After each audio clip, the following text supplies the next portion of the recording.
Assalamualaikum warahmatullahi wabarakatuh. Perkenalkan, nama saya Muhammad Masruri. Di sini akan menjelaskan tentang pendidikan agama Islam di semester genap. Di bagian awal yaitu ada materi tentang menjauhi pergaulan bebas dan perbuatan zina untuk melindungi harkat dan martabat manusia.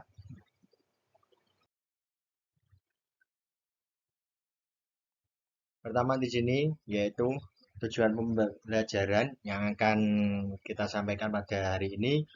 Yang pertama yaitu menjaga kehormatan diri dengan menjauhi pergaulan bebas dan perbuatan zina.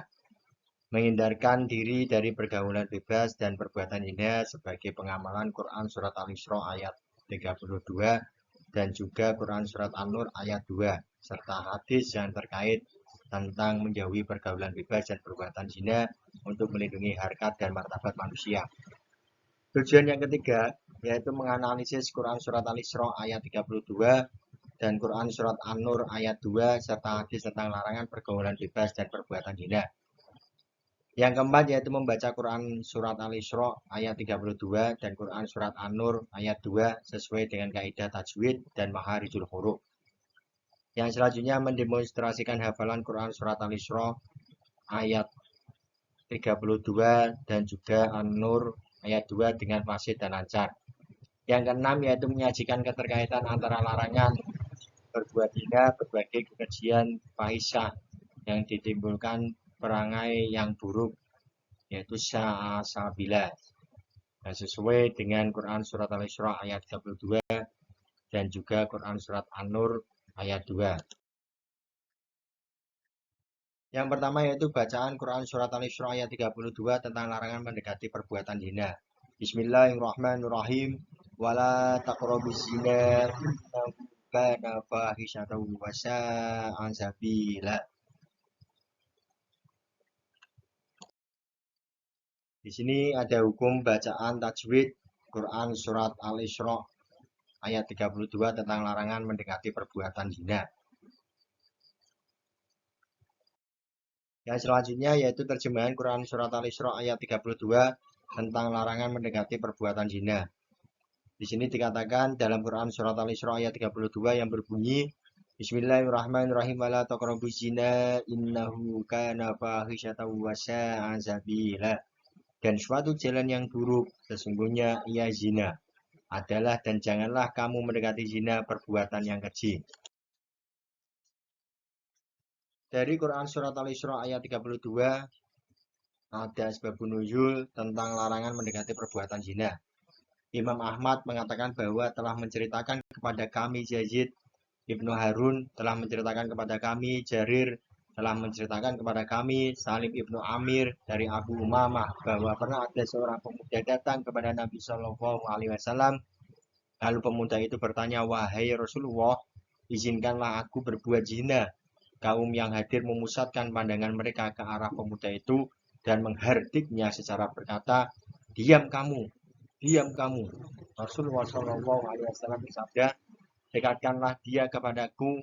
Pemuda itu mendekati Rasulullah Shallallahu Alaihi Wasallam dalam jaraknya yang cukup dekat. Lalu dan janganlah kalian dekati, sungguh zina perbuatan keji, jalan dan sangat buruk adalah zina.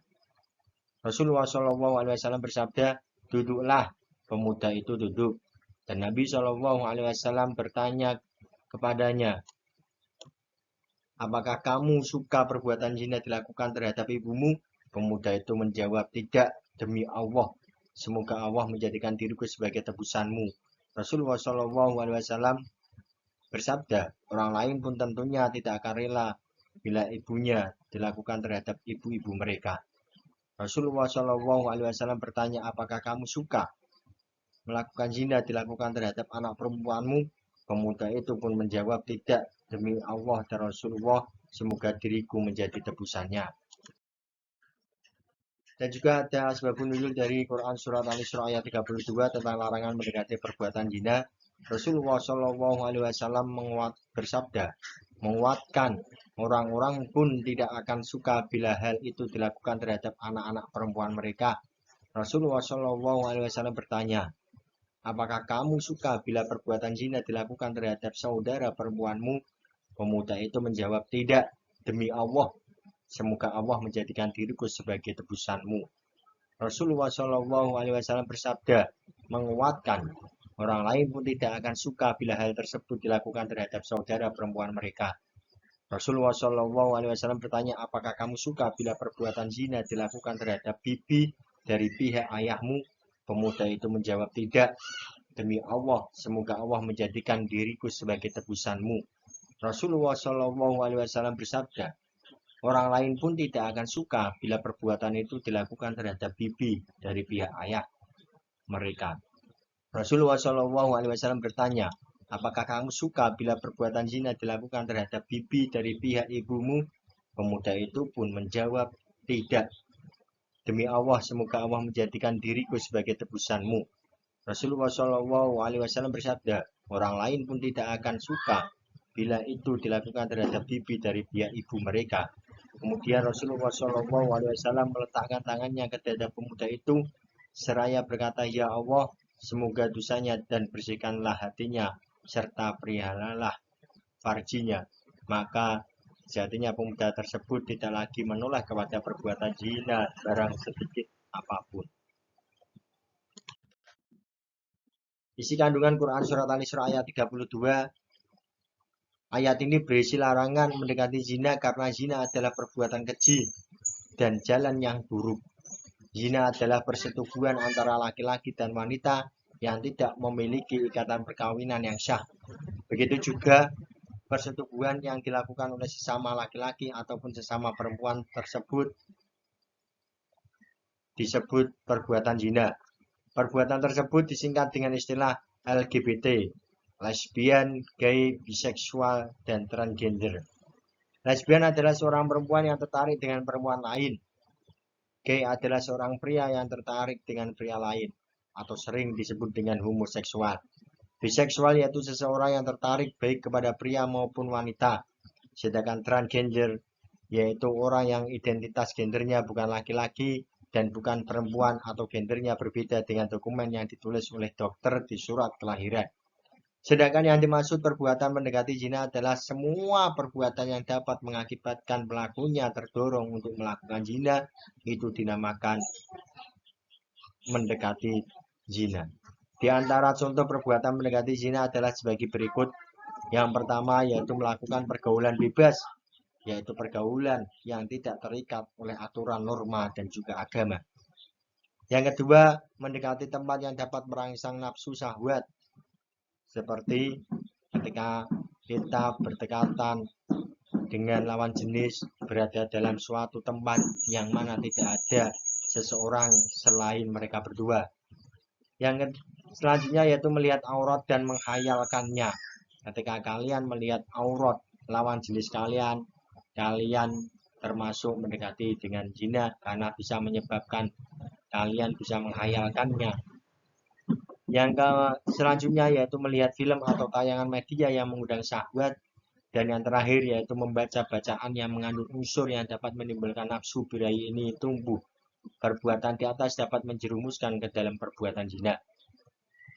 Zina adalah dosa besar yang dapat menghancurkan kehidupan pelakunya, keluarganya, dan juga martabat. Oleh karena itu, Islam melarang perbuatan setan tersebut. Dalam Quran Surat An-Nur ayat 2 tentang perbuatan zina yang berbunyi Bismillahirrahmanirrahim, az-zaniyatu waz-zani fajlidu kulla wahidin minhuma mi'ata jaldah wala ta'khudhukum bihima ra'fatun fi dinillahi in kuntum tu'minuna billahi wal yawmil akhir wal yashhad adabahuma ta'ifatum minal mu'minin. Yang artinya yaitu, dan janganlah sampai menghalangi kamu pezina perempuan dan pezina laki-laki, maka deralah setiap orang dari keduanya 100 kali deraan. Jika memang benar kalian beriman kepada Allah dan hari akhir, rasa belas kasihan pada keduanya dalam menjalankan agama aturan Allah. Dan hendaklah pelaksanaan hukuman keduanya disaksikan oleh sekumpulan orang-orang banyak.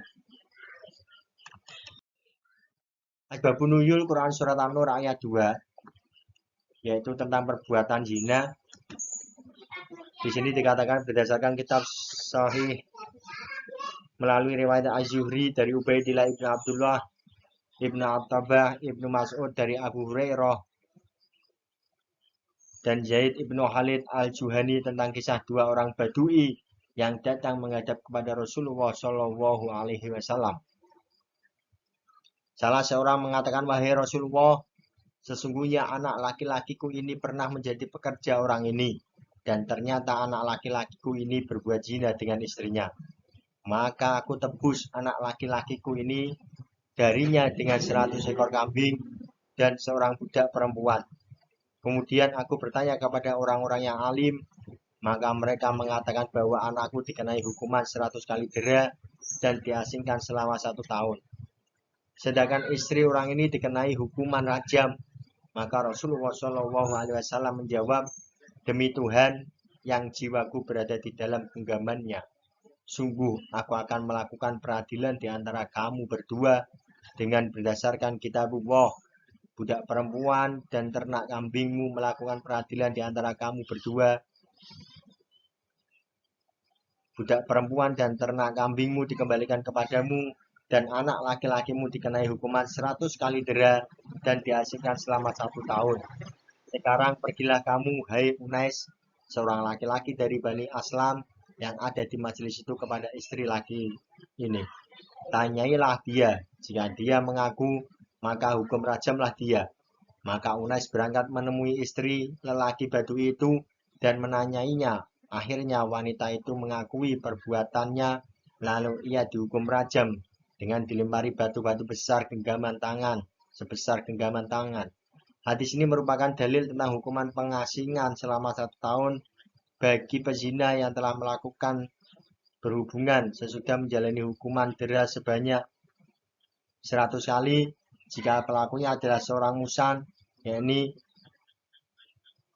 seorang melakukan persetubuhan dalam nikah yang sah, sedang ia merdeka, akil dan balik, maka hukumannya adalah dilempari batu hingga mati. Isi kandungan Quran surat An-Nur ayat 2 tentang perbuatan zina.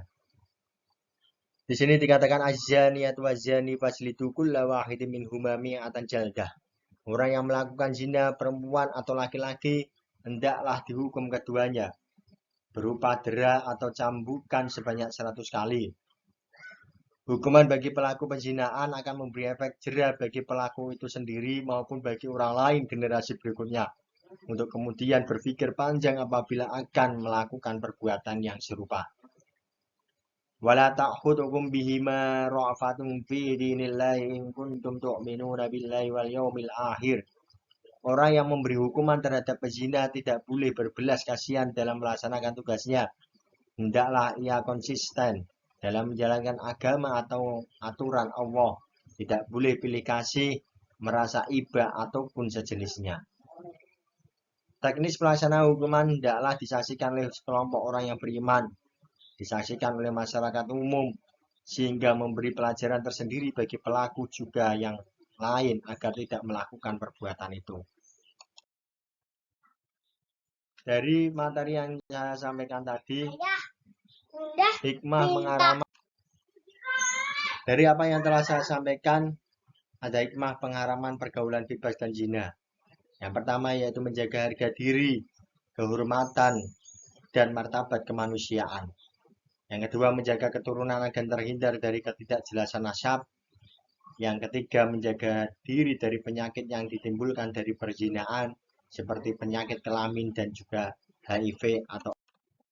Yang keempat, menghindari dosa-dosa lain yang diakibatkan setelah melakukan zina, seperti pengguguran kandungan atau bunuh diri karena malu telah berzina. Yang kelima, hikmah itu yaitu memberikan efek jera kepada orang lain. Hal ini dikarenakan hukuman berat bagi pelaku zina menimbulkan rasa takut mendekati zina. Yang selanjutnya, cara menghindari pergaulan bebas dan zina. Yang pertama, ketika kita berpakaian, sebaiknya kita harus menutup aurat, rapi dan juga sopan. Dengan berpakaian menutup aurat, insya Allah rapi dan juga sopan, maka kehormatan diri akan terjaga. Yang kedua, dalam berteman, sebaiknya kita berteman, bergaul kepada teman-teman yang soleh, sebab teman yang soleh akan mengajak berbuat baik dan saling mengingatkan bahaya perbuatan maksiat.